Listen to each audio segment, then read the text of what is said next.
Weather. Here's Chief Meteorologist Josh Johns.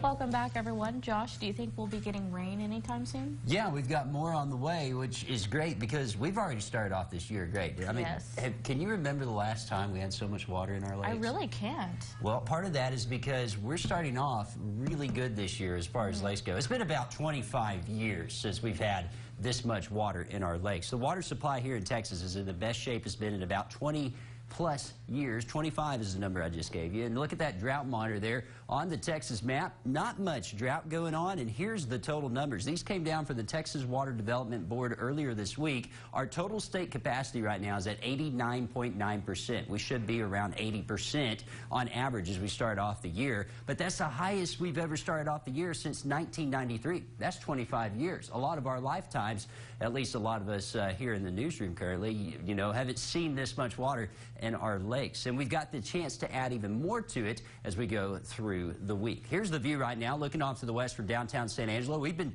socked in with those clouds most of the day today, and they're going to hang with us through the night too. Some of those will turn into a few showers, otherwise going to be staying cloudy. It's going to set us up for a pretty rainy Friday before a cool weekend starts to work on it. Going to be a cool weekend here in the Concho Valley. Take a look at the live radar network. We are seeing a few showers currently off to our west, over there towards Crane, also towards Fort Stockton, off to the west of Midland, and these are working to the east. The problem is the lower levels of the atmosphere are just so dry. A lot of this is evaporating before it hits the ground. In the mid levels of the atmosphere where those clouds are, plenty humid. We just got to get the lower levels a little bit more humid, and that'll happen as we go through the next 2 days or so. 52 degrees right now in Abilene. It's 48 in Lubbock, 51 in San Angelo. Here in the Concho Valley, mainly dealing with those temperatures in the upper 40s, lower 50s, a few mid-50s down along the I-10 corridor. 54 currently in Junction. Ballinger's checking in at 51, 48 in Bront, 49 in Sterling City, 51 in Mertzen, 51 in El Dorado, and 51 here in San Angelo. But here's the dew points. This is what I'm talking about when I'm talking about that dry air in the lower levels of the atmosphere. Those dew points are in the upper 20s, low 30s. When that rain just falls there, it just evaporates because that dry air just zaps all the moisture out of the rain, but the winds have shifted around to the east. That's going to slowly bring back in the moisture as we go through the night and into tomorrow morning. Going to be feeling a little bit more humid here in the Concho Valley.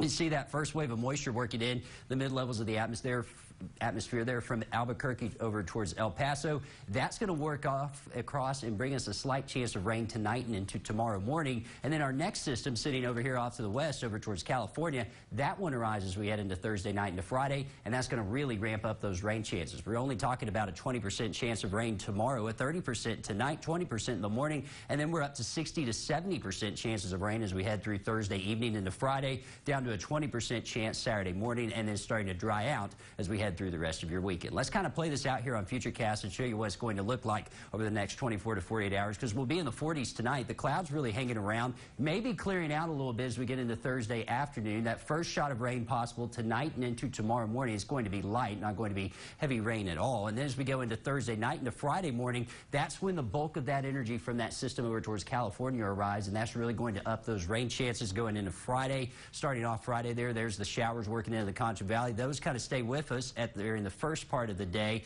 and then also working through around lunchtime. By the time we get into Friday afternoon and into Friday evening, we may have some drier air working into the area, and that may clear us out a little earlier. If not, we're going to see those clear skies come back in as we head into Saturday. How much rain are we talking about? Well, about half an inch to an inch across most of the Concho Valley. Not going to be a very heavy rain, but some of you locally could see maybe 1 to 2 inches in some of your rain gauges. Won't arrive tonight, though. Tonight, temperatures fall down into the lower 40s, 42 with a 30% chance of showers. Mostly cloudy skies. Winds are going to be out of the east at 5 to 10 miles per hour. And then for your Thursday, I'm calling for a high of 57. Morning showers, maybe some afternoon sunshine. We'll have a 20% chance of rain in the morning. And then as we get into Thursday night, that's when we up that to that 60% chance of rain. And that goes into a 70% chance of rain on Friday. Friday, a high of 60. Another cold front works in, but the cold air kind of takes a while to get here. We're in the 50s Saturday. Sunday, it arrives upper 40s and then warming back into the 50s as we head towards the start of next week. We'll be right back.